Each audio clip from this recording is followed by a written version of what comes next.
Welcome to the Genius Factory. Enjoy the video. In this video, I will show how to change Subaru Impreza battery.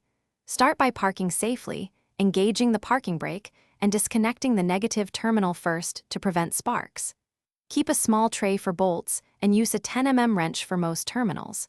Note battery orientation and any mounting brackets before removal. Clean the tray and terminals with baking soda solution and a brush to improve connections and longevity.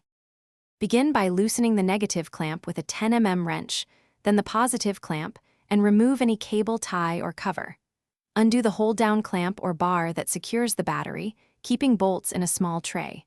Carefully lift the battery straight up using both hands, keeping it level to avoid spills.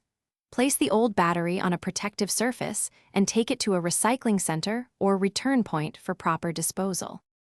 Set the new battery into the tray in the same orientation as the old one and secure the hold-down bracket snugly. Reconnect the positive terminal first, tightening the clamp, then connect the negative terminal to complete the circuit.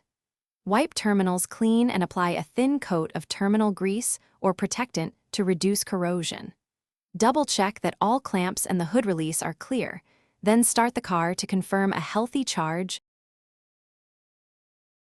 Thanks for watching. If you found this helpful, don't forget to like and subscribe.